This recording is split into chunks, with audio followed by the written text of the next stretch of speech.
ছেলেকে স্কুলে দিয়ে দোকানে যাব বলে একটা অন্য রাস্তা ধরেছিলাম।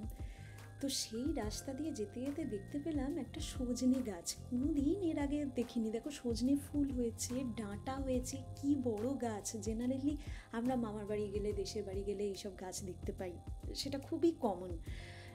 কিন্তু এখানে এরকম গাছ দেখতে পাওয়া খুবই সৌভাগ্যের ব্যাপার। আমার দেখে এত ভালো লাগলো, আমি ভাবছি একটা বসাবো তাহলে সজনে গাছ। আর দেখি বীজ থেকে যদি হয়। আর যেখানে দেখতে পেলাম গাছটা, সেখানে দেখছি এরকম প্লেগ্রাউন্ড, অ্যাকচুয়ালি এখানে বলি, আর সামনেই বাড়ি। এখানে হচ্ছে এটা ডে কেয়ার। এখানে ডে কেয়ার বলতে জেনারেলি স্কুল হয় না, কিন্তু একটা বাড়ির হয়তো যিনি হাউসওয়াইফ তিনি এরকম একটা ডে কেয়ার পরিচালনা করছে, ম্যাক্সিমাম ক্ষেত্রেই তাই দেখা যায়।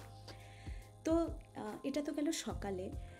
আমি ছেলেকে নিয়ে সেদিনকে ভাবলাম যে একটু টাইম আছে, রান্নাবান্না হয়ে গেছে, তাহলে ছেলেকে নিয়ে একটু ইভিনিং ওয়াকে বেরোই। এখন তো খুব তাড়াতাড়ি সন্ধে হয়ে যায়। তো এখানে তো জানোই হ্যালোইন ছিল আগের উইকে। তারপর এখন আসছে উইকে থ্যাঙ্কস গিভিং, তারপর হচ্ছে নিউ ইয়ার্স ইভ, বড়দিন। তো যারা নবরাত্রিতে, দুর্গা পুজোয় বাড়ি সাজায় লাইট দিয়ে আর কি,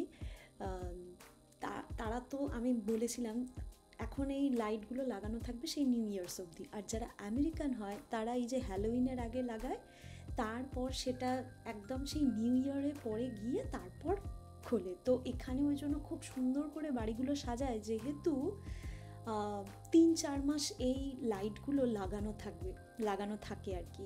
আর তার মাঝে তো এখানে এই টাইমটুকুতে আবার প্রচণ্ড বৃষ্টিও হয়, সেই জন্য লাইটগুলো খুব শক্তপোক্তভাবেই লাগাতে হয়, কারণ বৃষ্টির জলে ভেজে প্রচণ্ড উইন্ডি হয়ে যায়, হাওয়া দেয়।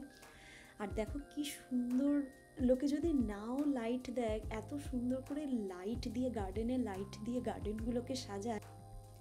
এটা একটা খুবই ছোট ভ্লগ ছিল আমাদের এখানে নিউ ইয়ারের আগে অবধি সন্ধেবেলায় রাস্তাঘাট, বাড়িঘর তো কীরকম দেখতে লাগে সেটা দেখানোর জন্য।